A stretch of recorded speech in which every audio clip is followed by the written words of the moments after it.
This is sections 5.1, 5.2, and 5.3 of Honors Algebra 2, Quotients of monomial and zero and negative exponents. So this is a video over 3 sections, so forgive me if it's a little long, but you could have had 3 separate videos that would be even longer. We've done some laws of exponents in the last unit on what happens when we multiply two bases that are the same. There we would add the exponents. What happens when we have a power raised to another power? We multiply the powers. Here we see 4 other laws of exponents. If we are dividing two bases that are the same, a to the m power divided by a to the n power, then we subtract the powers, the top one minus the bottom one. If we have a fraction where the whole thing is raised to an exponent, we can apply that exponent to the numerator and to the denominator. So a over b to the m power is a to the m over b to the m. A zero exponent is always 1. Anything to the 0 power is always 1 except for 0. 0 to the 0 power is undefined. A negative exponent means we put it in the denominator with a positive exponent. We take the reciprocal and give it a positive exponent. So if it was already in the denominator, it's now going to be in the numerator. We take the reciprocal, we flip it, it now goes in the numerator with a positive exponent. So a negative exponent does not make the number negative. A negative exponent takes the reciprocal and gives it the same positive exponent. So now I've got 16 examples where I'm just going to show you how all of these things work. Example number 1. The directions here are to simplify.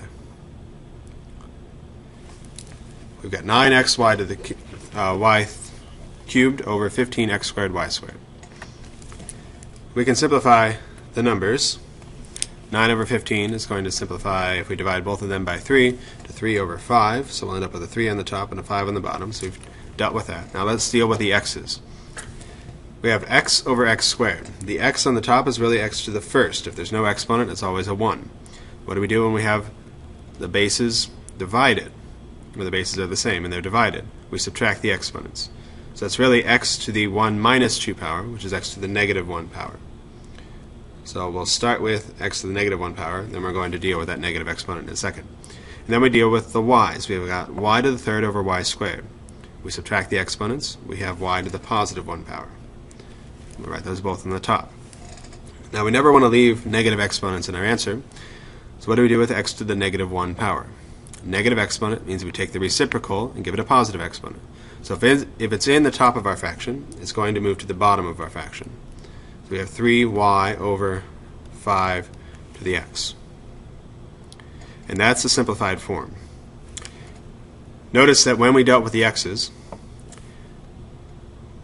we could have put the x in the bottom right away, because we can always just put it wherever the higher power of the variable is. The higher power was the 2 on the bottom, so it's going to end up in the bottom once we deal with the negative exponent. So that's always going to work like that. So if you can think of it like that and then not deal with the negative exponents, that's fine. So always put the simplified form wherever the higher power was. And we'll see that as we go, that that's always going to work. So number 2, 5x cubed over x to the 7th. The numbers themselves are already simplified, it's just a 5. And then x to the 3rd over x to the 7th is going to leave x to the 4th on the bottom. 3 minus 7 is negative 4, which means we're going to put it on the bottom with a positive 4. Or think of it as there's 3 x's on the top, and there are 7 x's on the bottom. The 3 on the top, they're each going to cancel out 3 on the bottom, leaving 4 on the bottom. So that's why it's going to end up on the bottom where the higher power was. We have 5 over x to the 4th. Example number 3. T cubed over 3 and the whole thing squared. So t cubed over 3, quantity squared. Right? We can apply the exponent to the numerator and to the denominator. That'll give us t cubed squared over 3 squared. T cubed squared, when we have a power raised to another power, we multiply the powers. That's t to the 6th. 3 squared is 9. So then we're done. T to the 6th over 9. So So we're finished when the numbers are simplified and each variable only shows up once. Number 4, 24s to the 4th t cubed over 32s t to the 5th. Let's deal with the numbers. 24 over 32. 8 goes into both of those. 8 goes into 24 3 times. There's a 3 on the top. And 8 goes into 32 4 times. There's a 4 on the bottom. And then 3 over 4 is simplified. Let's deal with the s's. There's 4 on the top, 1 on the bottom. It's going to leave 3 on the top. Let's deal with the t's. There's 3 on the top, 5 on the bottom. That's going to leave 2 on the bottom. So 3s to the 3rd over 4t squared. Get the hang of this? Let's make it harder. Number 5. 5x over 4y squared times 2y over x squared quantity cubed. Let's deal with cubing that second one first. We've got 5x over 4y squared. That fraction itself is already simplified. So let's simplify the right-hand side, the right fraction. We'll apply the cubed to the numerator and to the denominator, which gets applied to the whole numerator, including the 2, to the whole denominator. That becomes 5x over 4y squared times 2 cubed is 8. We've got y cubed. X squared to the 3rd. X squared cubed is x to the 6th. Okay, now we've got two fractions that are multiplied. The way we multiply fractions is multiply straight across. Multiply the numerators, multiply the denominators. So I'll write this as one fraction with 5x times 8y cubed over 4y squared times x to the 6th. Okay? So there's an 8 on the top and a 4 on the bottom. We can cancel that 4 into that 8 twice. That leaves 5 times 2 on the top, which is 10. The reason we can cancel that is because everything is multiplied and divided. If there was any adding and subtracting going on, we couldn't do that. You can only cancel things that are multiplied into both the numerator and the denominator. So we've got 10xy cubed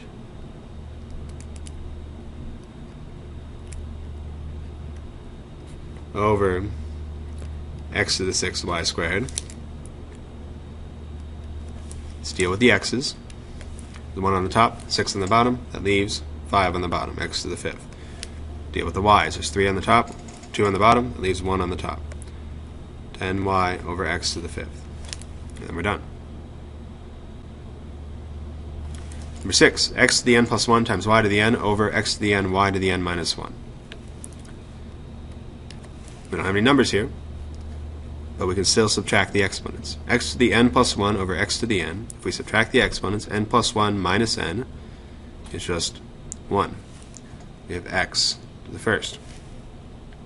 And deal with the y's. Y to the n over y to the n minus 1 is y to the n minus 1. And we have to subtract the whole thing. But we're going to distribute the negative. X to the first is just x. We don't need to write the 1 as an exponent. We'll have n minus n plus 1. We distribute the negative. If we simplify that, n minus n is 0, plus 1 is 1. So it's just x times the y to the first, which is just xy. That whole thing simplifies to just x times y. Number 7. Let's deal with some negative exponents. Negative 3 c to the negative 2 power. We need to be careful here, because the way this is written, only c is raised to the negative 2 power. The negative 3 is not raised to the negative 2 power. This is not the same, it's not equal to having negative 3c to the negative 2 power. Then the whole thing would be raised to the negative 2 power, and we'd have to move the whole thing. That's not what we have. Okay, we have c to the negative 2 power, then times negative 3. Because we do exponents before we do multiplication. Remember the order of operations? So that negative 3 is going to stay on the top. The negative 2 exponent on the c moves it to the bottom with the positive 2 exponent. And then we're done. That is simplified because that has no negative exponents. Number 8.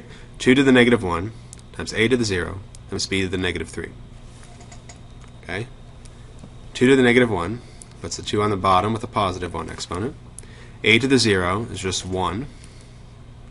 B to the negative 3 puts the b on the bottom with a positive 3 exponent.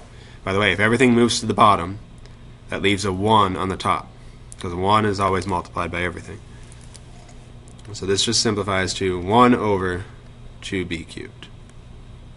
The a's are gone because a was to the 0 power, and a to the 0 power is 1. Number 9, 3x to the negative 2 power.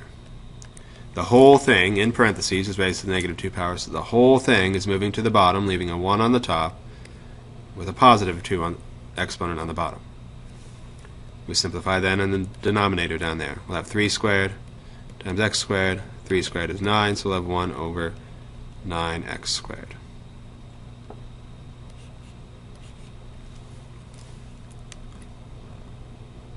Number 10, 3 to the 0, x to the negative 3 times y, over 2x to the negative 1, y to the negative 2. Okay? 3 to the 0 is 1, so that's gone. X to the negative 3 over x to the negative 1 makes x to the negative 3 minus negative 1, which is negative 3 plus 1 power. So that's the negative 2 power. So x to the negative 2 power.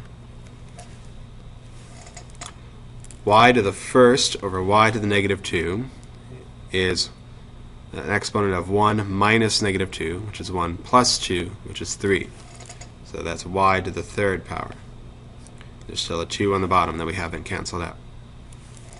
Okay? We move the x to the negative 2 to the bottom as x to the positive 2. The y to the third stays on the top because it has a positive exponent. It just becomes y to the third over 2x squared.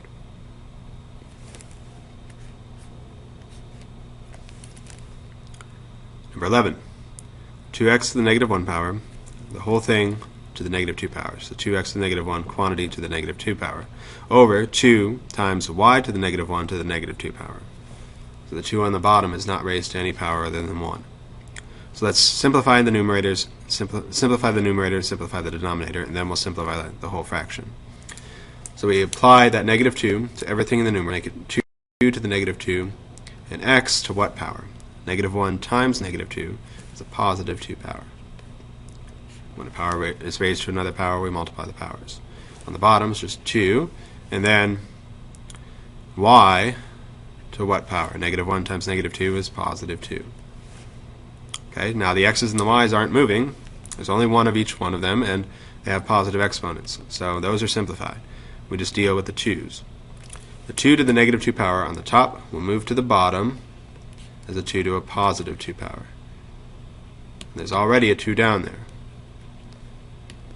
So that becomes x squared over 2 squared is 4 times 2 is 8. So that's all 2 cubed down there, which is 8. So x squared over 8y squared.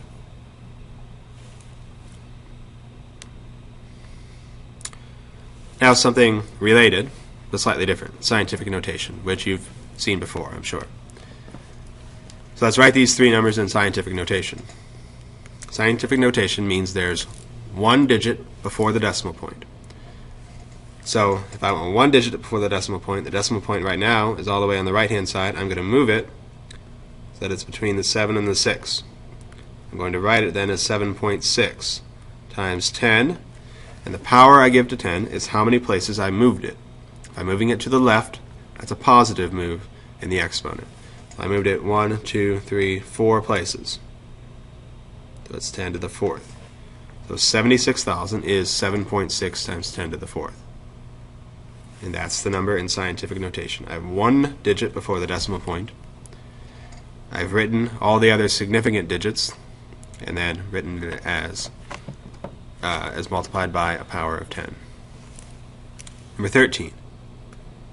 My decimal point needs to be moved to the right. That's going to be a negative move in the exponent. So I move it so it's between the 3 and the 2, so that I have one non-zero digit before the decimal point, 3. How many places did I move it to the right? I moved it 2, so that's a negative 2 power.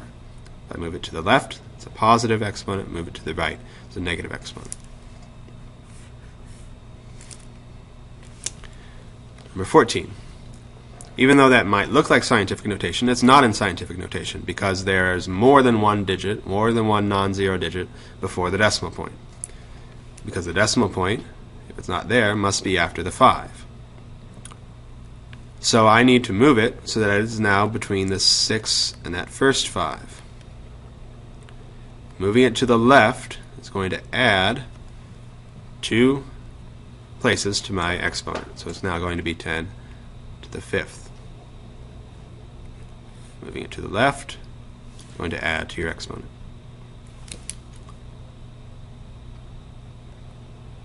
These numbers are in scientific notation, and we want to write them in decimal form, which is the regular standard form we're used to. So 4.3 times 10 to the negative third. So that must be that my decimal point was moved 3 places. So let's move it back 3 places. 1, 2, 3. We'll put in zeros in the spaces there. Put the decimal point there.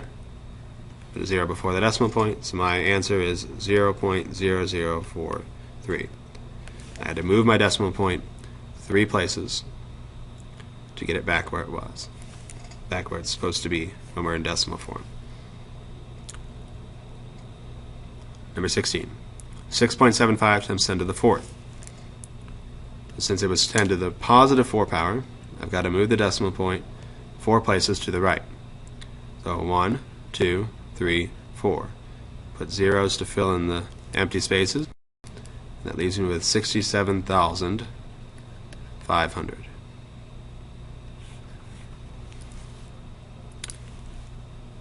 Here are your immediate practice problems. Simplify each of these expressions. Make sure you don't have any negative exponents in your answers or any zero exponents in your answers. All positive exponents and all in one fraction. So you're going to need to combine number 2 into one simplified fraction. That is, please write down the original problems. That is the end of sections 5.1, 5.2, and 5.3.